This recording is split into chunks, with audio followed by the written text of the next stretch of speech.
എല്ലാവർക്കും നമസ്കാരം. PSC പരീക്ഷയ്ക്ക് വേണ്ടിയിട്ടുള്ള മാത്സിൻ്റെ ടോപ്പിക് വൈസ് ക്ലാസ്സുകളാണ് ചെയ്തുകൊണ്ടിരിക്കുന്നത്. അപ്പോൾ ഇന്ന് മറ്റൊരു ക്ലാസ് ആരംഭിക്കുകയാണ്. അപ്പോൾ ഇന്നലെ ചെയ്ത ക്ലാസ്സിൻ്റെ നേരെ ബാക്കിയാണ് ഇന്ന് ചെയ്യുന്നത്. അപ്പോൾ അതൊന്ന് നോക്കുക കേട്ടോ. അപ്പോൾ ഇന്നലെ ചെയ്ത ക്ലാസ് കാണാത്തവരാണെന്നുണ്ടെങ്കിൽ ആ ക്ലാസ് ഒന്ന് കാണാൻ ശ്രമിക്കാം. എന്നാലാണ് നിങ്ങൾക്ക് കുറച്ചുകൂടി ആ ഒരു ഫ്ലോ കിട്ടും. അതിന് വേണ്ടിയിട്ടാണ് പറയുന്നത്. അപ്പോൾ പിന്നെ വേറൊരു കാര്യം പറയാനുള്ളത്, നിങ്ങൾ ഏതായാലും പഠിക്കുകയാണ്. അപ്പോൾ ഇത് സീരിയസ് ആയി എടുത്ത് പഠിക്കുക കേട്ടോ. നമ്മൾ കൊടുക്കുന്ന സമയത്ത് മാക്സിമം എഫേർട്ട് ഇട്ട് പഠിക്കുക. എന്തായാലും നമ്മൾ പഠിക്കാൻ തീരുമാനിച്ചു, അപ്പോൾ അതനുസരിച്ചിരുന്ന് പഠിക്കുക. നമുക്കിപ്പോൾ ഒരു 6 മാസം കൊണ്ട് ഇനി വരുന്ന പരീക്ഷ തന്നെ മേടിക്കാൻ വേണ്ടിയിട്ട്, അതായത് നേടാൻ വേണ്ടിയിട്ട് ശ്രമിക്കാം. അല്ലാതെ പതുക്കെ പഠിച്ച്, അതായത് 1 മണിക്കൂർ പഠിച്ച്, അല്ലെങ്കിൽ ഒരു ദിവസം 1 മണിക്കൂർ, അല്ലെങ്കിൽ അരമണിക്കൂർ പഠിച്ച്, അല്ലെങ്കിൽ 2 മണിക്കൂർ പഠിച്ച് അങ്ങനെ വിടുന്നതിനേക്കാൾ നല്ലത് സമയം കിട്ടുന്നത് എപ്പോഴാണോ അപ്പോഴൊക്കെ പഠിക്കുകയാണ് നിങ്ങൾ ചെയ്യേണ്ടത്. ഇപ്പോഴത്തെ സാഹചര്യത്തിൽ നിങ്ങൾ ചെയ്യേണ്ടത്, നിങ്ങളൊരു ജോലി വേണമെന്ന് വിചാരിച്ചിട്ട് പഠിക്കുന്ന ആളാണ്. അപ്പോൾ വെറുതെ ഞാൻ നോക്കാമെന്ന് വിചാരിക്കാതെ കിട്ടുന്ന സമയം മൊത്തം ഇതിനായിട്ട് മാറ്റിവെക്കാൻ ശ്രമിക്കുക. ഇനി അടുത്തൊരു പരീക്ഷ വരേക്കെങ്കിലും ഓക്കെ. എന്നിട്ട് നിങ്ങൾക്ക് പറ്റുന്നില്ല എന്നുള്ള പോലെ തോന്നുകയാണെന്നുണ്ടെങ്കിൽ അത് അപ്പോൾ നോക്കാം. അല്ലാതെ ഇപ്പോൾ വളരെ പതുക്കെ പഠിച്ചിട്ട് ഇനി അടുത്തൊരു പരീക്ഷ വരുമ്പോൾ തൊട്ടടുത്ത് മിസ്സാവും. അതായത് ഇപ്പോൾ 60 കട്ട് ഓഫ് വെച്ചാൽ ഒരു 59 മേടിക്കും. അപ്പോൾ വിചാരിക്കും, ഷെടാ ഞാനൊന്നും കൂടി നോക്കിയിരുന്നെങ്കിൽ എനിക്ക് കിട്ടുമായിരുന്നല്ലോ വിചാരിച്ചാൽ അടുത്ത പരീക്ഷയ്ക്ക് ഇതേമാതിരി 1 മണിക്കൂർ അല്ലെങ്കിൽ 2 മണിക്കൂർ വെച്ച് പഠിച്ചു പോകും. അപ്പോഴും എന്താ ഉണ്ടാവുക, അപ്പോഴും ഇതേമാതിരി 1 മാർക്കിന് പോകും. അപ്പോൾ നമ്മൾ ആ സമയം ഒന്ന് കൂട്ടി, അതായത് ആ കൺസിസ്റ്റൻസി ഒന്ന് കൂട്ടി, അങ്ങനെയൊക്കെ നമ്മൾ ഇതിലേക്ക് എന്ത് ചെയ്യണം, ഇൻവോൾവ് ചെയ്യണം. എന്നാലേ നമുക്ക് എന്ത് ചെയ്യാൻ പറ്റുള്ളൂ, നമ്മൾ വിചാരിക്കുന്ന റിസൾട്ട് കിട്ടുള്ളൂ കേട്ടോ. അപ്പോൾ ക്ലാസ്സിലേക്ക് കിടക്കാം. ഇന്ന് നോക്കാൻ പോണത് വർഗ്ഗങ്ങളുടെ തുക. വർഗ്ഗം എന്ന് പറഞ്ഞു കഴിഞ്ഞാൽ നിങ്ങൾക്ക് അറിയാലോ എന്താ വർഗ്ഗം. ഇപ്പോൾ 1 സ്ക്വയർ, 2 സ്ക്വയർ, 3 സ്ക്വയർ, സ്ക്വയേഴ്സാണ് അല്ലേ വർഗ്ഗം എന്ന് പറയുന്നത്. അല്ലെങ്കിൽ 4 സ്ക്വയർ, അങ്ങനെ പോകുന്ന സംഖ്യകൾ. അപ്പോൾ നമ്മളെ ചോദ്യം എന്താണ് ഇന്ന് നമ്മൾ നോക്കാൻ പോണത്, ആദ്യത്തെ n എണ്ണൽ സംഖ്യകളുടെ വർഗ്ഗങ്ങളുടെ തുക, അല്ലെങ്കിൽ ആദ്യത്തെ വർഗ്ഗസംഖ്യകളുടെ തുക എന്നും പറഞ്ഞിട്ടും ചോദ്യം തരാം. ഓക്കെ. അപ്പോൾ ഇത് ഏതൊക്കെയായിരിക്കും, 1 square plus 2 square plus 3 square plus 4 square plus അങ്ങനെ പോയി എത്ര പേര് വരും, n സ്ക്വയർ വരെ. ഇതിൻ്റെ ഇക്വേഷൻ നമ്മൾ പഠിക്കണം. എന്താ equation, n into n plus 1. അത് നമ്മൾ നേരത്തെ പഠിച്ച ഇക്വേഷനാണ് അല്ലേ. n into n plus 1 into 2n plus 1 divided by 6. ഈ ഇക്വേഷൻ ഇച്ചിരി വലുതാ, പഠിച്ചേ പറ്റൂ. എന്താണ്, n into n plus 1 into 2n plus 1 by 6. Equation പഠിക്കുക, കൂടെ പറഞ്ഞു പഠിക്കുക. n into n plus 1 into 2n plus 1 by 6. എന്താണത്, ആദ്യത്തെ n എണ്ണൽ സംഖ്യകളുടെ വർഗ്ഗങ്ങളുടെ തുക, അല്ലെങ്കിൽ ആദ്യത്തെ n വർഗ്ഗസംഖ്യകളുടെ തുക, അല്ലെങ്കിൽ 1 square plus 2 square plus 3 square അങ്ങനെ പോയി n സ്ക്വയർ വരെ ചെയ്യുകയാണെന്നുണ്ടെങ്കിൽ അതിൻ്റെ തുക, അതായത് അതിൻ്റെ ഉത്തരം ആണ് എന്ത്, n into n plus 1 into 2n plus 1 by 6. ഇത് ചെയ്യാൻ ഇക്വേഷൻ പഠിക്കണം. നിങ്ങൾ പഠിച്ചില്ലെങ്കിൽ നമുക്കിത് ഈ n ഇൻറ്റു n പ്ലസ് 1 അറിയിച്ചാൽ ചെയ്യാനുള്ള ഒരു ഐഡിയ നമ്മൾ പറയും കേട്ടോ. അപ്പോൾ ചോദ്യത്തിലേക്ക് കിടക്കാം. ചോദ്യം നോക്കൂ, ആദ്യത്തെ 7 എണ്ണൽ സംഖ്യകളുടെ വർഗ്ഗങ്ങളുടെ തുക എത്ര? നമ്മളെ സംബന്ധിച്ചിടത്തോളം ഇക്വേഷൻ അറിയില്ലെങ്കിലും ഇത് ചെയ്യാൻ പറ്റും. എങ്ങനെ ചെയ്യാം, 1 square plus 2 square plus 3 square plus 4 square plus 5 square plus 6 square plus 7 square. ഇത് ചെയ്താൽ മതി. ഇതിൻ്റെ ഓരോന്നിൻ്റെയും സ്ക്വയേഴ്സ് നമുക്കറിയാം. 1, 4, 9, 16, 25, 36, 49. ഇതെല്ലാം കൂട്ടിയാൽ നമുക്ക് ഉത്തരം കിട്ടും. പക്ഷേ അതിന് കുറച്ച് സമയം എടുക്കും അല്ലേ. അപ്പോൾ കുറച്ചുകൂടി വലിയ സംഖ്യ ആണെങ്കിൽ കുറേ ബുദ്ധിമുട്ടാവും. അപ്പോൾ അതിന് വേണ്ടിയിട്ടാണ് ഇക്വേഷൻ പഠിക്കുന്നത്. ഇക്വേഷൻ നമ്മൾ പഠിച്ചത് ഏതാ equation, n into n plus 1 into 2n plus 1 divided by 6. Equation നിങ്ങൾ പഠിക്കണം. ഇക്വേഷൻ എപ്പോഴും നിങ്ങൾ പഠിക്കണം കേട്ടോ. ഇക്വേഷൻ എപ്പോഴും നിങ്ങൾ പഠിക്കണം. എന്നാലേ നമുക്ക് ഈ പരിപാടി ഓർമ്മയിൽ നിൽക്കുള്ളൂ. നമ്മൾ എന്താ പറയുക, പല ട്രിക്സും പറയും, ടിപ്സും പറയും. പക്ഷേ നിങ്ങൾക്ക് ഇത് ബേസിക്കായിട്ട് ഇതെങ്ങനെ ചെയ്യാൻ അറിയും എന്ന് നിങ്ങൾ അറിഞ്ഞിരിക്കണം. ഇല്ല എങ്കിൽ എന്താ അറിയുമോ, എക്സാം ഹാളിൽ പോയിട്ട് ഏതപ്പാ ട്രിക്ക് എന്ന് ആലോചിച്ചിട്ട് നിങ്ങൾ ആലോചിച്ചിരിക്കേണ്ടി വരും ചില സമയത്ത്. അപ്പോൾ അല്ലെങ്കിൽ എന്ത് ചെയ്യണം, അത്ര അധികം പ്രോബ്ലംസ് ചെയ്തിട്ടുണ്ടാവണം. അപ്പോൾ എന്ത് ചെയ്യുക, ബേസിക് ആയിട്ടുള്ള കാര്യം മനസ്സിലാക്കി വയ്ക്കുക. നിങ്ങൾ ഈ ഷോർട്ട് കട്ട്സ് ഞാൻ തന്നെ പറയാം. ഞാൻ ഈ ഷോർട്ട് കട്ട് എന്നൊക്കെ പറഞ്ഞിട്ട് തമ്മിൽ കൊടുത്തു കഴിഞ്ഞാൽ എല്ലാവരും കാണും. അല്ലാതെ ഈ ഒരു സംഭവത്തിൻ്റെ ബേസ് പറയുന്ന സമയത്ത് ആരും കാണില്ല.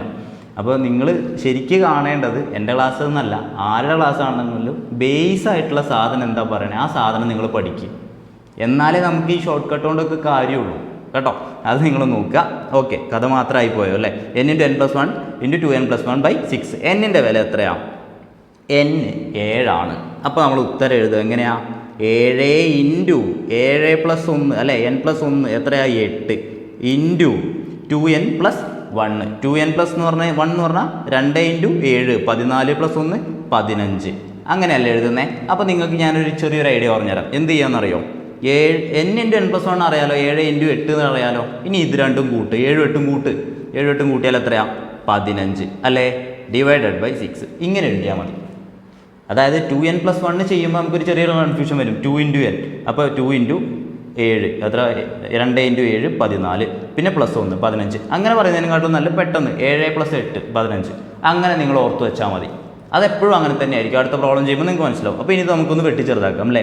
എത്ര കൊണ്ട് വെട്ടാം? 2 കൊണ്ട് വെട്ടാം. 2 കൊണ്ട് വെട്ടി ഇത് 3, ഇത് എത്രയാണ്? 4. ഇനി 15നെയും 3നെയും വെട്ടാലോ, എത്രയാണ്? 5 കൊണ്ട് വെട്ടാം. ഇനി ഇതെന്നെ എങ്ങനെ ചെയ്യാം? 4 20, 20 × 7 എത്ര? 20 × 7 140.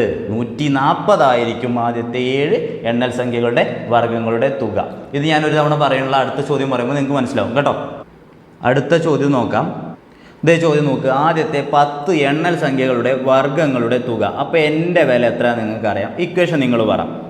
n × n+1 × 2n+1 /6. ഇനി നമ്മൾ എഴുതാൻ പോവാം. n എത്രയാ? 10 ഗുണിക്കണം 10ൻ്റെ തൊട്ടടുത്തത് അല്ലെങ്കിൽ 10 + 1 എത്രയാ?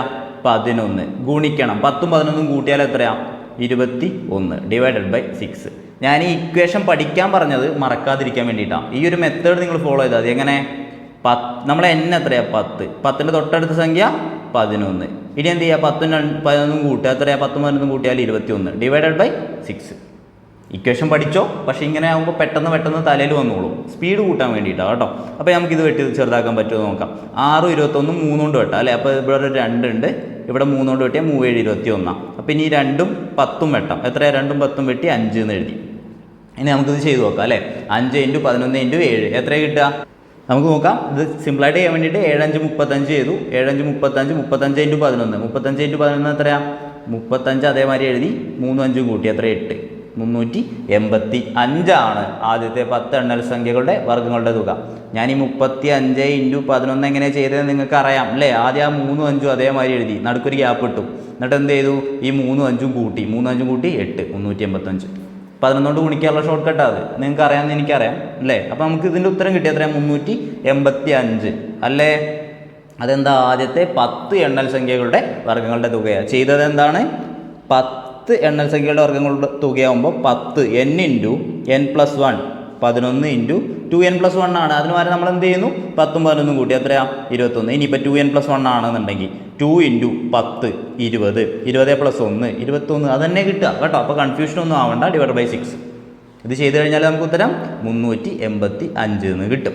അടുത്ത ചോദ്യം നോക്കാം. 1² + 2² + 3² അങ്ങനെ പോയി 12² എത്രയാണെന്നാണ് ചോദിച്ചേക്കണേ. ഡയറക്റ്റായിട്ട് ഇങ്ങനെ ഒരു ചോദ്യം വന്നു. അപ്പോൾ എന്ത് ചെയ്യും? ഒരു പേടിയും പേടിക്കേണ്ട. എന്താ ഇത്? വർഗ്ഗങ്ങളുടെ തുക കാണാനാണ് പറഞ്ഞേക്കണേ. വർഗ്ഗങ്ങളുടെ തുക കാണാൻ എന്ത് ചെയ്യും? ഇക്വേഷൻ എന്താ? n × n+1 × 2n+1 /6. ശരിക്കും ഇത് നിങ്ങൾക്ക് എഴുതി കാണിക്കുകയാണെന്നുണ്ടെങ്കിൽ ഞാൻ എങ്ങനെ എഴുതണം? ഇവിടെ എന്നിൻ്റെ വാല്യൂ എത്രയാണ്? 12 കേട്ടോ. ഇതെങ്ങനെ ഞാൻ എഴുതി കാണിക്കണം? 12 × 12 + 1 × 2 × 12 + 1 /6. ഇതിന് പകരം നമ്മൾ എങ്ങനെ എഴുതും? പെട്ടെന്ന് എങ്ങനെ എഴുതും? 12 ഗുണിക്കണം 13 ഗുണിക്കണം 12ഉം 13ഉം കൂട്ടിയാൽ 25 /6. ഇനി ഇവിടെ നേരെ വെട്ടാം. 6നെയും 12നെയും വെട്ടാം. 2 എന്ന് കിട്ടി അല്ലേ. 2 × 13 × 25. 2 × 13 × 25 എങ്ങനെ ചെയ്യാം? നമുക്കിത് എങ്ങനെ ചെയ്യാം? 2 × 13 × 25 അല്ലേ. അപ്പോൾ വേണമെന്നുണ്ടെങ്കിൽ 2 × 25 50. 50 × 13. 13 × 5 എത്രയാണ്? 65. അപ്പോൾ നമ്മുടെ ഉത്തരം 650. ഗുണിച്ചാൽ മതി കേട്ടോ. കൺഫ്യൂഷൻ ആവേണ്ട, ഗുണിച്ചാൽ മതി. 2 × 13 × 25 എങ്ങനെ ചെയ്യാം? 2 × 25 50. ബാക്കി 13 ഉണ്ട്. അപ്പോൾ 13 × 50 ചെയ്താൽ മതി. 13 × 50 ചെയ്യാൻ 13 × 5 65. 65ൻ്റെ ഒപ്പം ഒരു 0 കൂടിയും വരും 50 കൊണ്ട് ഗുണിക്കുമ്പോൾ. കറക്റ്റ് അല്ലേ? 650 നമ്മുടെ ഉത്തരം. ഓക്കെ അല്ലേ? അടുത്ത ചോദ്യത്തിലേക്ക് പോവാം. അടുത്ത ചോദ്യം കാണുമ്പോൾ വ്യത്യസ്തമായിട്ടുള്ളൊരു ചോദ്യം അല്ലേ? എന്താ ചോദ്യം? 1, 4, 9, 16 അങ്ങനെ പോയി 169 എന്ന ശ്രേണിയുടെ ആകെ തുക എത്ര? ഇങ്ങനെ പോകുന്ന ശ്രേണിയുടെ ആകെ തുക എത്ര? സംഭവം ഇതെന്താണ്? വർഗങ്ങളുടെ തുക കാണാനാണ് പറഞ്ഞേക്കണേ. എന്താ അത്? 1 square plus 2 square plus 3 square plus 4 square plus അങ്ങനെ പോയി എന്താണ്? 13ൻ്റെ സ്ക്വയർ അല്ലേ? 1 സ്ക്വയർ എന്ന് പറഞ്ഞാൽ 1, 2 സ്ക്വയർ എന്ന് പറഞ്ഞാൽ 4, 3 സ്ക്വയർ എന്ന് പറഞ്ഞു കഴിഞ്ഞാൽ 3, അങ്ങനെയല്ലേ? അപ്പോൾ ഇതൊന്നും നിങ്ങൾ എഴുതിയെടുക്കേണ്ട ആവശ്യമൊന്നുമില്ല. നിങ്ങൾ എന്ത് ചെയ്താൽ മതി? ഇത് ഇവിടെ 169 വരെയാണ് പറഞ്ഞേക്കണേ. അപ്പോൾ 169ൻ്റെ റൂട്ട് എത്രയാണ്? 13. അപ്പോൾ 13 സ്ക്വയർ ആണ് 169. അപ്പോൾ ഇത് 13 സ്ക്വയർ എന്നാണ് എഴുതുക. അപ്പോൾ എത്രയായിരിക്കും നമ്മുടെ എൻ്റെ വില? 13. കിട്ടിയോ? മനസ്സിലായോ? ഒരാളോട് പറയാം. ഈ ചോദ്യം കാണുമ്പോൾ ഇതെന്താണ് നമ്മൾ മനസ്സിലാക്കണം. ഇതെന്താണ്? വർഗ സംഖ്യകളാണ്, അല്ലെങ്കിൽ എണ്ണൽ സംഖ്യകളുടെ വർഗ്ഗങ്ങളാണ് എഴുതിയേക്കുന്നത്.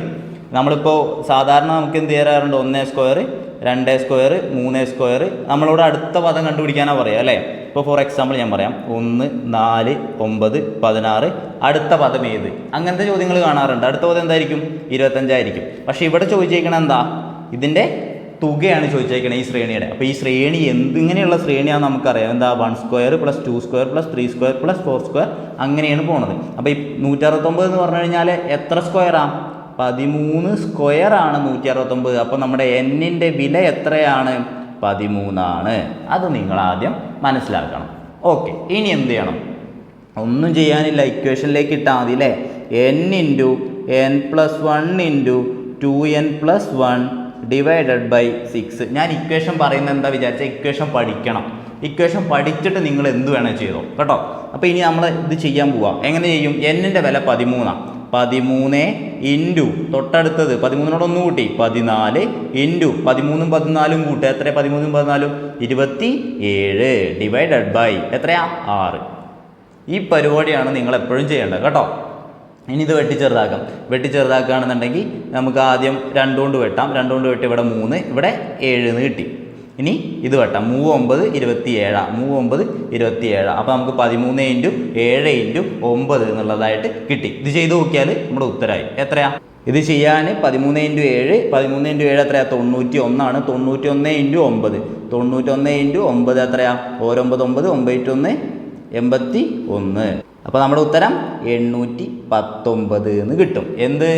13ൻ്റെ വരെയുള്ള വർഗ്ഗസംഖ്യകളുടെ തുകയാണിത്. അതായത് 1 + 4 + 9 + 16 + അങ്ങനെ 25 + അങ്ങനെ പോയി പ്ലസ് 169 വരെയുള്ള സംഖ്യകളുടെ തുക എന്ന് പറയുന്നത് 819 ആണ്. നിങ്ങൾക്ക് ഞാൻ പറയുന്ന ഐഡിയ മനസ്സിലായല്ലോ? അത് മതി. ഈ ഇക്വേഷൻ നിങ്ങൾ പഠിക്കുക, ഉത്തരം കിട്ടും കേട്ടോ. അപ്പോൾ ഇനി നിങ്ങൾക്കുള്ള ചോദ്യങ്ങളാണ്. യെസ്, ഇനി 2 ചോദ്യങ്ങളുണ്ട്. 1, 2 എന്ന് പറഞ്ഞിട്ട് ഒന്നാമത്തെ ചോദ്യം 1 സ്ക്വയർ പ്ലസ് 2 സ്ക്വയർ പോയിട്ട് 13 സ്ക്വയർ വരെയാണ് ആദ്യത്തെ ചോദ്യം. രണ്ടാമത്തെ ചോദ്യം ആദ്യത്തെ 15 എണ്ണൽ സംഖ്യകളുടെ വർഗ്ഗങ്ങളുടെ തുക എത്രയാണെന്നാണ് ചോദിച്ചിട്ടുള്ളത്. ഇത് രണ്ടും നിങ്ങൾ എന്ത് ചെയ്യണമെന്ന് അറിയാം. നിങ്ങളിത് ഉത്തരം നിങ്ങൾ കമൻറ്റ് ചെയ്യണേ. 1 എന്ന് പറയുക, എന്നിട്ട് 1 എന്നിടുക, എന്നിട്ട് അതിൻ്റെ ഒപ്പം ഉത്തരം എഴുതുക. നിങ്ങളിത് പോസ് ചെയ്യുക, എന്നിട്ട് ഇത് ചെയ്ത് നോക്കുക, എന്നിട്ട് നിങ്ങൾ ഇതിൻ്റെ ഉത്തരം എഴുതുക കേട്ടോ. കമൻ്റായിട്ട് നിങ്ങൾ ഇടണം. നിങ്ങൾ കമൻ്റായിട്ട് ഇടുമ്പോൾ എനിക്ക് അതൊരു പ്രചോദനമാണ്. അതുമാത്രമല്ല എനിക്ക് മനസ്സിലാവുമല്ലോ നിങ്ങൾക്കിത് മനസ്സിലാവുന്നുണ്ടെന്ന്. അപ്പോൾ ഞാൻ പറഞ്ഞാൽ എന്തെങ്കിലും കൺഫ്യൂഷൻ ഉണ്ടെങ്കിൽ എനിക്ക് അവിടെ മനസ്സിലാക്കാൻ പറ്റും. അതിന് വേണ്ടിയിട്ടും കൂടിയാണ് കമൻ്റ് ഇടാൻ പറയുന്നത്. അപ്പോൾ അടുത്ത ചോദ്യം നോക്കാം. യെസ്, ക്യൂബുകളുടെ തുക അല്ലെങ്കിൽ ഘനസംഖ്യകളുടെ തുക കാണാനുള്ള ടൈപ്പാണ് അടുത്തത്. അപ്പോൾ നമ്മൾ ഇതിന് മുമ്പ് പഠിച്ചത് എന്താ? വർഗ്ഗങ്ങളുടെ തുക കാണാനാണ്. ഇത്തവണ നമ്മൾ നോക്കുന്നത് ക്യൂബുകളുടെ തുകയാണ് അല്ലെങ്കിൽ ഘനസംഖ്യകൾ. ഇത് രണ്ടും ഒന്നാണെന്ന് മനസ്സിലാക്കുക. ക്യൂബ് എന്ന് പറഞ്ഞാലും ഘനസംഖ്യ എന്ന് പറഞ്ഞാലും ഒന്നാണെന്ന് മനസ്സിലാക്കുക. എങ്ങനെയാണ് ക്യൂബുകൾ എന്ന് പറഞ്ഞാൽ? 1 cube plus 2 cube plus 3 cube plus 4 cube plus അങ്ങനെ പോയി n ക്യൂബ് എന്ന് പറഞ്ഞാൽ, അതായത് ഇതിൻ്റെയൊക്കെ തുക എന്ന് പറഞ്ഞാൽ എന്തായിരിക്കും? നമ്മൾക്ക് ഫസ്റ്റ് പഠിച്ച ഇക്വേഷൻ എന്താ? എണ്ണൽ സംഖ്യകളുടെ തുക എന്നുള്ള ഇക്വേഷൻ. അതൊന്ന് പറഞ്ഞേ. n into n+1 divided by 2. ഈ ഇക്വേഷൻ അല്ലേ നമ്മൾ ആദ്യം പഠിച്ചത്? ഇത് കണ്ടതിൻ്റെ സ്ക്വയർ കണ്ടാൽ മതി. ഓക്കെ ആണല്ലോ? എന്ത് ചെയ്യേണ്ടത്? വളരെ സിമ്പിളാണ് ഇക്വേഷൻ. എന്താണ്? ക്യൂബുകളുടെ തുക അല്ലെങ്കിൽ ഘനസംഖ്യയുടെ തുക കാണാനുള്ള ഇക്വേഷൻ വളരെ സിമ്പിളാണ്. എന്ത് ചെയ്യുക? ആദ്യം നമ്മൾ എന്ത് ചെയ്യുക? n × n+1/2 ചെയ്യുക, എന്നിട്ട് അതിൻ്റെ സ്ക്വയർ കണ്ടാൽ മതി. എണ്ണൽ സംഖ്യകളുടെ തുകയാണ്, അതിൻ്റെ സ്ക്വയർ കണ്ടാൽ മതി. സിമ്പിൾ ചോദ്യം അല്ലേ? നമുക്കത് നോക്കി നോക്കാം. എങ്ങനെ ചെയ്യാൻ നോക്കി നോക്കാം. ചോദ്യങ്ങൾ വെച്ചിട്ട് നോക്കി നോക്കാം. ആദ്യത്തെ ചോദ്യം, ആദ്യത്തെ 5 എണ്ണൽ സംഖ്യകളുടെ ക്യൂബുകളുടെ തുക എത്ര എന്ന് ചോദിച്ചിരിക്കണം. ആദ്യത്തെ 5 എണ്ണൽ സംഖ്യകളുടെ ക്യൂബുകളുടെ തുക നമ്മൾ പഠിച്ചൊരു ഇക്വേഷൻ ഉണ്ട്. എന്താ ഇക്വേഷൻ? ആദ്യത്തെ n എണ്ണൽ സംഖ്യകളുടെ ക്യൂബുകളുടെ തുക കാണാൻ പറഞ്ഞാൽ ഇക്വേഷൻ അറിയാം. n × n+1 divided by 2 whole square. n × n+1 divided by 2 whole square. അപ്പോൾ n എത്രയാ ചോദ്യത്തിൽ അറിയാം. n എത്രയാ? 5. ഒന്ന് സബ്സ്റ്റിറ്റ്യൂട്ട് ചെയ്തേ. 5 × 6/2 ഹോൾ സ്ക്വയർ. 5 × 6/2 whole square. സിമ്പിളാ, വെട്ടാം അല്ലേ? ഇവിടെ വെട്ടിയാൽ 3. അപ്പോൾ എത്ര കിട്ടി? 15 സ്ക്വയർ. 15ൻ്റെ സ്ക്വയർ എത്രയാ? 15ൻ്റെ സ്ക്വയർ എത്രയാ? 225. നമ്മുടെ ഉത്തരം അപ്പം എത്രയായിരിക്കും? 225. അതായത് 1 cube plus 2 cube plus 3 cube plus 4 cube plus 5 cube. ഇത് ചെയ്താൽ കിട്ടുക എത്രയാണ്? 225. മനസ്സിലായല്ലോ? അടുത്ത ചോദ്യത്തിലേക്ക് പോവാം.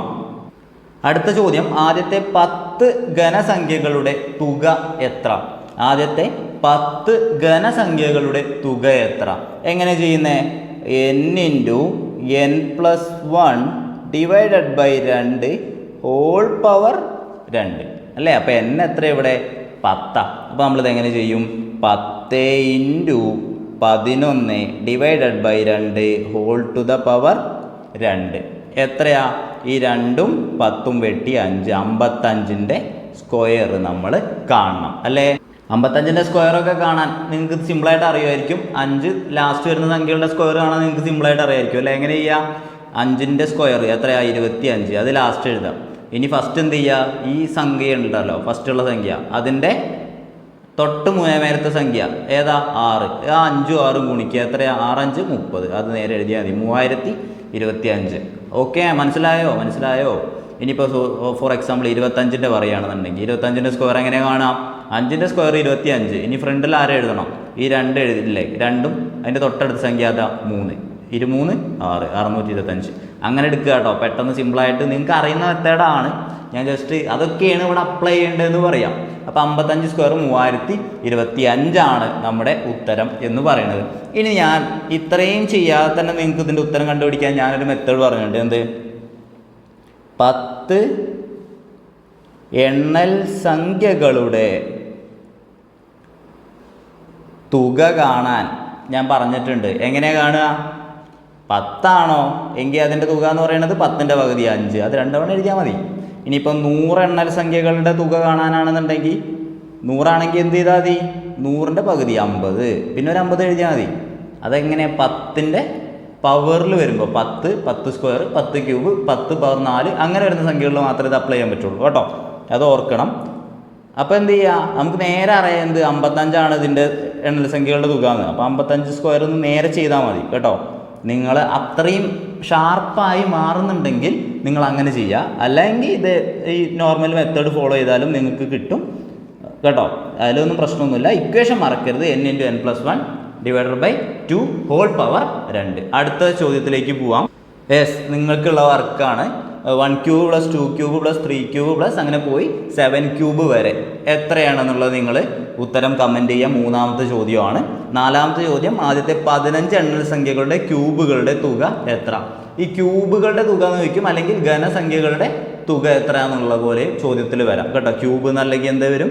ഘനസംഖ്യ എന്നുള്ള പോലെ വരും. ഓക്കെ ആണല്ലോ? അപ്പോൾ എണ്ണൽ സംഖ്യകളൊന്നും ഉണ്ടാവില്ല. ഡയറക്റ്റായിട്ട് ഘനസംഖ്യകളുടെ തുക എന്നായിട്ട് ആയിരിക്കും ചോദ്യത്തിലുണ്ടാവുക. ഇതിൻ്റെ 2ൻ്റെ ഉത്തരം നിങ്ങൾ കമൻറ്റ് ചെയ്യാം. അടുത്ത മെത്തേഡ് അല്ലെങ്കിൽ അടുത്ത ചോദ്യം നോക്കാം. നമ്മൾ പറയാത്ത ഒരു സംഖ്യയാണ് അഖണ്ഡ സംഖ്യകൾ. നമ്മൾ നേരത്തെ പഠിച്ച സംഖ്യകൾ എണ്ണൽ സംഖ്യകൾ പഠിച്ചു, അല്ലെങ്കിൽ അതിനെന്ത് വിളിക്കും? നിസ്സർഗ സംഖ്യകൾ എന്ന് വിളിക്കും. പിന്നെ അതിൻ്റെ എന്തൊക്കെ പഠിച്ചു? ഒറ്റ സംഖ്യകളത് പഠിച്ചു, ഇരട്ട സംഖ്യകളത് പഠിച്ചു. അത് കഴിഞ്ഞിട്ട് നമ്മൾ വർഗ്ഗസംഖ്യകളുടെ പഠിച്ചു, ഘനസംഖ്യകളുടേത് പഠിച്ചു. അതിനുശേഷം നമ്മൾ പഠിക്കേണ്ട ഒരു സംഖ്യയാണ് അഖണ്ഡ സംഖ്യകൾ. നമ്മൾ പഠിച്ചു എന്ത്? എണ്ണൽ സംഖ്യകൾ, നാച്ചുറൽ നമ്പേഴ്സ് എന്താണെന്ന് പഠിച്ചു. എന്താ? 1 2 3 4 5 അങ്ങനെ എണ്ണുന്ന സംഖ്യകളാണ് എന്ത്? നാച്ചുറൽ നമ്പേഴ്സ് അല്ലേ? അല്ലെങ്കിൽ എണ്ണൽ സംഖ്യകൾ. ഏറ്റവും ചെറിയ എണ്ണൽ സംഖ്യ ഏതാ? 1 അല്ലേ? അപ്പോൾ നമ്മുടെ അഖണ്ഡ സംഖ്യ എന്ന് പറഞ്ഞാൽ ഇവരുടെ ഒപ്പം, ഇവരുടെ മുന്നിൽ ആരുണ്ടാവും? 0 ഉണ്ടാവും. 0 മുതൽ തുടങ്ങും. അതായത് എന്താണ് അഖണ്ഡ സംഖ്യ ശരിക്ക്? എണ്ണൽ സംഖ്യകളുടെ കൂടെ ആരുണ്ടാവും? 0 ഉണ്ടാവും. അത്ര മാത്രം നിങ്ങൾ മനസ്സിലാക്കിയാൽ മതി. ഓക്കെ ആണല്ലോ? 0 മുതലാണ് തുടങ്ങുന്നത്. 0, 1, 2, 3, 4, 5 എന്ന് പറഞ്ഞ് തുടങ്ങുന്ന സംഖ്യകളാണ് അഖണ്ഡ സംഖ്യകൾ. എണ്ണൽ സംഖ്യകളുടെ കൂടെ ആരുണ്ടാവും? 0 ഉണ്ടാവും. അത്ര മാത്രം നോക്കിയാൽ മതി. അപ്പോൾ ഏറ്റവും ചെറിയ അഖണ്ഡ സംഖ്യ ആരാ? 0 ആണ്. അപ്പോൾ ഓക്കെ ആണല്ലോ? അപ്പോൾ നമ്മൾ ഇക്വേഷൻ ഒരു ചെറിയ വ്യത്യാസം വരും. ഇക്വേഷനിൽ ഒരു കുഞ്ഞ് വ്യത്യാസം വരും. ആ ഇക്വേഷനിൽ വരുന്ന വ്യത്യാസമാണ് നമ്മൾ ആദ്യത്തെ n അഖണ്ഡ സംഖ്യകളുടെ തുക എന്ന് പറയുന്നത്. അതായത് 0 + 1 + 2 + 3 പ്ലസ് അങ്ങനെ പോയി n വരെ വരുന്നത് n ഇൻറ്റു നമ്മൾ പഠിച്ചത് n+1 പക്ഷേ ഇവിടെ എന്താ വരുന്നത്? n-1/2 ആയിട്ട് വരും. ഇക്വേഷൻ ഇമ്പോർട്ടൻ്റ് ഇക്വേഷനാണ്. പഠിച്ചോ? വേറൊരു സ്ഥലത്ത് ആവശ്യമുണ്ട്, പറയാം. 0 മുതൽ വരുന്ന സംഖ്യകളാണ് അഖണ്ഡ സംഖ്യകൾ. ആദ്യത്തെ n അഖണ്ഡ സംഖ്യകളുടെ തുക എന്ന് പറയുന്നത് n × n-1/2. ഇത് മറ്റേ ഇക്വേഷൻ, അതായത് എണ്ണൽ സംഖ്യകളുടെ ഇക്വേഷനുമായിട്ടുള്ള വ്യത്യാസമൊക്കെ നിങ്ങൾക്ക് സാധാ കോമൺ സെൻസ് വെച്ചാൽ മനസ്സിലാവും. നിങ്ങൾ അതിലെ ഇക്വേഷനും അടുത്ത സംഖ്യകളൊക്കെ നോക്കിയാൽ തന്നെ നിങ്ങൾക്ക് മനസ്സിലാവും എന്തുകൊണ്ടാണ് n-1 വരുന്നതെന്നൊക്കെ കേട്ടോ. അടുത്ത ഇതിൻ്റെ പ്രോബ്ലംസ് വെച്ചിട്ട് നമുക്ക് ചെയ്തു നോക്കാം. അത് ഞാൻ പറയാത്തതിൻ്റെ അതിൻ്റെ ഒന്നും ആവശ്യം നിങ്ങൾക്കില്ല. അപ്പോൾ നമുക്ക് ഇതിൻ്റെ ചോദ്യങ്ങൾ വെച്ചിട്ട് ഇനി പറഞ്ഞു തുടങ്ങാം. ചോദ്യം: ആദ്യത്തെ 10 അഖണ്ഡ സംഖ്യകളുടെ തുക എത്ര? ആദ്യത്തെ 10 അഖണ്ഡ സംഖ്യകളുടെ തുക എത്ര? അഖണ്ഡ സംഖ്യകൾക്ക് ഇംഗ്ലീഷിൽ പറയുന്ന പേര് ഹോൾ നമ്പേഴ്സ് എന്നാണ്. അതും കൂടി ഒന്ന് പറഞ്ഞേക്കാം. നിങ്ങൾ ഡിഗ്രി ലെവലൊക്കെ എഴുതുകയാണെന്നുണ്ടെങ്കിൽ അഖണ്ഡ സംഖ്യകൾക്ക് പറയുന്ന പേരാണ് ഹോൾ നമ്പേഴ്സ് എന്ന്. ഓക്കെ, അപ്പോൾ നമ്മൾ എന്ത് ചെയ്യും? ആദ്യത്തെ 10 അഖണ്ഡ സംഖ്യകളുടെ തുക എത്ര എന്ന് ചോദിച്ചു കഴിഞ്ഞാൽ നമ്മൾ എന്ത് ചെയ്യും? ഇക്വേഷൻ അറിയാം. ആ ഇക്വേഷൻ അങ്ങ് ഓർത്താൽ മതി. n × n-1 divided by 2. n × n-1 divided by 2. n എത്രയാ? ഡയറക്റ്റ് ചോദ്യം. 10. 10 × 10 - 1 എത്രയാ? 9/2. തെറ്റാനൊന്നുമില്ല. ഈ 2ഉം 10ഉം വെട്ടിപ്പോയി. എത്രയാ? 5. 9×5 45. 9×5 നമ്മുടെ ഉത്തരം 45. ആദ്യത്തെ 10 അഖണ്ഡ സംഖ്യകളുടെ തുക എത്രയാണെന്ന് ചോദിച്ചു കഴിഞ്ഞാൽ 45. അടുത്ത ചോദ്യത്തിലേക്ക് പോവാം. ആദ്യത്തെ 15 അഖണ്ഡ സംഖ്യകളുടെ തുക എത്ര? അല്ലെങ്കിൽ ആദ്യത്തെ 15 ഹോൾ നമ്പേഴ്സിൻ്റെ തുക എത്ര? എന്ത് ചെയ്യും? പറ. n × n-1/2. എപ്പോഴും ഇക്വേഷൻ എഴുതി തന്നെ പ്രാക്ടീസ് ചെയ്യുക. പരീക്ഷയ്ക്ക് മാത്രം ഇക്വേഷൻ എഴുതാൻ നിൽക്കണ്ട കേട്ടോ. n × n-1/2. n എത്രയാ? 15. ഗുണിക്കണം. 15ൽ നിന്ന് 1 പോയാൽ 14 ഡിവൈഡഡ് ബൈ 2 അല്ലേ? ഇനി വെട്ടാം. 2 14 വെട്ടിയ 7. 15 × 7 എത്രയാ കിട്ടുക? എത്രയാ? 70ഉം 35ഉം അല്ലേ? ഞാൻ ആദ്യം എന്ത് ചെയ്യുന്നു? 10നെ 70 കൊണ്ട് ഗുണിച്ചു. 70 പിന്നെന്ത് ചെയ്യുന്നു? 5നെയും ഗുണിച്ചു. 35. 70ഉം 35ഉം കൂട്ടിയാൽ 105. അല്ലെങ്കിലും 15 × 7 ഒക്കെ ഒന്ന് പഠിച്ചു വെക്കണം, നല്ലതാണ്. കാണാതെ പഠിച്ചു വെച്ചോ. 15 × 7 പഠിച്ചു വെക്കണം, വളരെ നല്ലതാണ്. 105. എന്താ വിചാരിച്ചു കഴിഞ്ഞാൽ ചോദ്യത്തിൽ ഇങ്ങനത്തെ ചോദ്യങ്ങൾ ഇടാനാണ് PSC ഇടുന്ന ആളുകൾക്ക് താല്പര്യം. ഒന്ന് ഗുണിച്ചോട്ടെ, ഒന്ന് തെറ്റിച്ചോട്ടെ എന്നുള്ളൊരു മൈൻഡാണ് കേട്ടോ. അപ്പോൾ 15 × 7 105.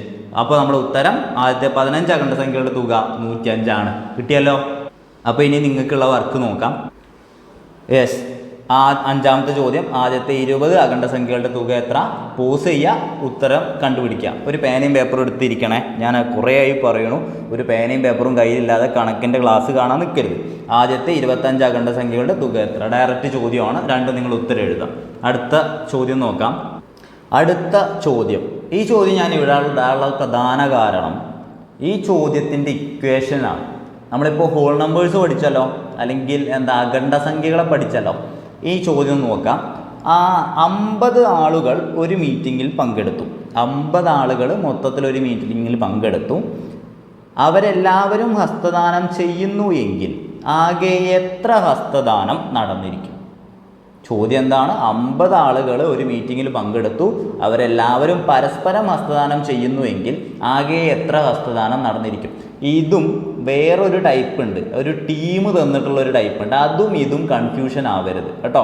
അതിൻ്റെ ഇക്വേഷൻ n² 2 ടീമുകൾ പറയുകയാണെന്നുണ്ടെങ്കിൽ അവിടുത്തെ ഇക്വേഷൻ n സ്ക്വയറാണ്. ഇവിടെ എന്താണ് 50 ആളുകൾ മൊത്തത്തിലാണ്, എല്ലാവരും പരസ്പരം കൈ കൊടുക്കുന്നുണ്ട് കേട്ടോ. 50 ആളുകൾ ഒരു മീറ്റിങ്ങിൽ പങ്കെടുത്തു, അവരെല്ലാവരും പരസ്പരം ഹസ്തദാനം ചെയ്യുന്നുവെങ്കിൽ ആകെ എത്ര ഹസ്തദാനം നടന്നിരിക്കും, അല്ലെങ്കിൽ ഷേക്ക് ഹാൻഡ്സ് നടന്നിരിക്കും എന്ന് ചോദിച്ചാൽ ഒന്നും പേടിക്കേണ്ട. നേരത്തെ പഠിച്ചൊരു ഇക്വേഷൻ ഉണ്ടല്ലോ ഹോൾ നമ്പേഴ്സിൻ്റെ, അതേ ഇക്വേഷൻ ഇവിടെ ഇട്ട് കൊടുത്താൽ മതി. n × n-1 divided by 2. അഖണ്ഡസംഖ്യകളുടെ ഇക്വേഷൻ തന്നെയാണ് ഇവിടെയും നമ്മൾ ഉപയോഗിക്കുന്നത്. n എത്രയാ? ഈ ആളുകളുടെ എണ്ണമാണ്, നമ്പർ ഓഫ് പീപ്പിളാണ് എന്ത് n എന്ന് പറയുന്നത്. അപ്പം n എത്ര? 50. 50 ഗുണിക്കണം 49 ഡിവൈഡഡ് ബൈ 2. 50 ഗുണിക്കണം 49 ഡിവൈഡഡ് ബൈ 2 ചെയ്യാലോ. എത്ര കിട്ടുക? 49ൻ്റെ പകുതി 24.5. അപ്പോൾ 50 × 49 എന്ന് പറഞ്ഞു കഴിഞ്ഞാൽ 2450. 2450 ബൈ 2 എന്ന് പറഞ്ഞു കഴിഞ്ഞാൽ 1225.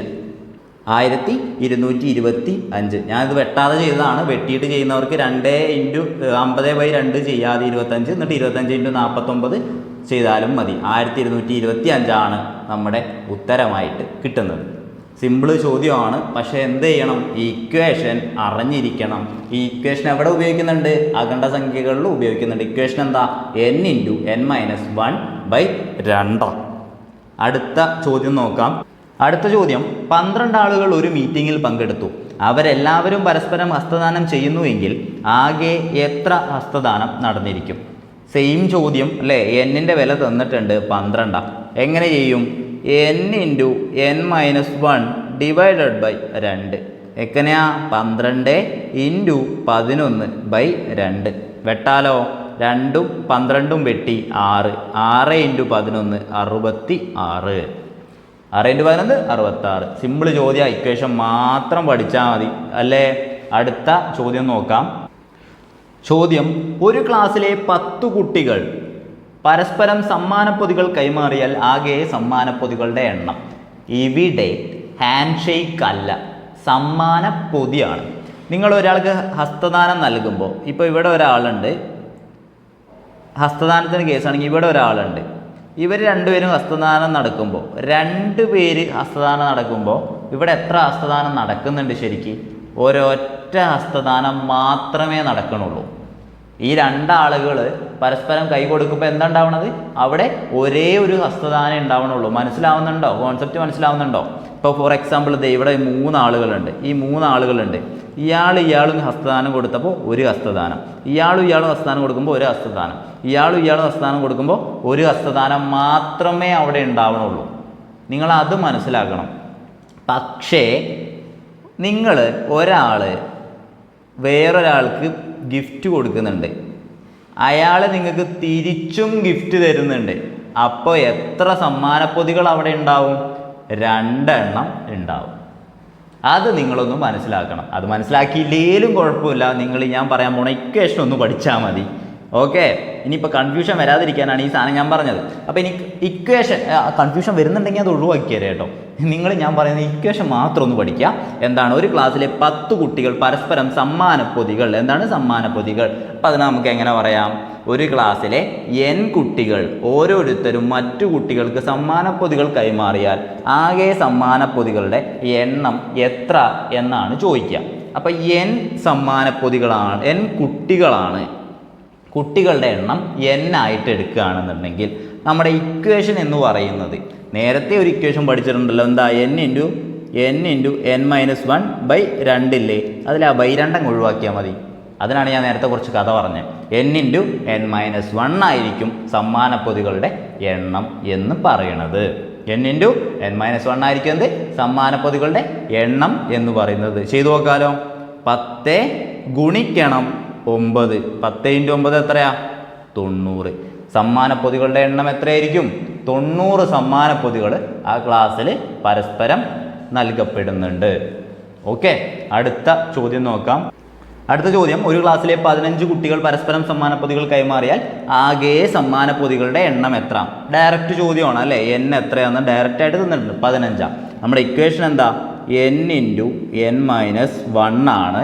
സമ്മാനപ്പൊതികളുടെ എണ്ണം കാണാനുള്ള ഇക്വേഷൻ. അപ്പോൾ നിങ്ങൾ എവിടെയെങ്കിലും ഒന്ന് എഴുതി വെക്കുക, എന്ത് സമ്മാനപ്പൊതികൾ, ഒരു ക്ലാസ്സിലെ n കുട്ടികൾ സമ്മാനപ്പൊതികൾ കൈമാറിയാൽ സമ്മാനപ്പൊതികളുടെ ആകെ എണ്ണം സമം n × n-1. എത്രയായിരിക്കും? 15 ഇവിടെ n. 15 × 15 - 1 എത്രയാ?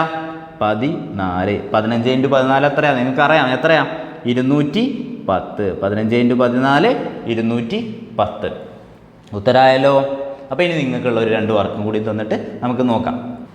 ദേ നിങ്ങൾക്കുള്ള ചോദ്യം, 50 ആളുകൾ ഒരു മീറ്റിങ്ങിൽ പങ്കെടുത്തു, അവരെല്ലാവരും പരസ്പരം ഹസ്തദാനം ചെയ്യുന്നു, എന്നാൽ ആകെ എത്ര ഹസ്തദാനം നടന്നിരിക്കും?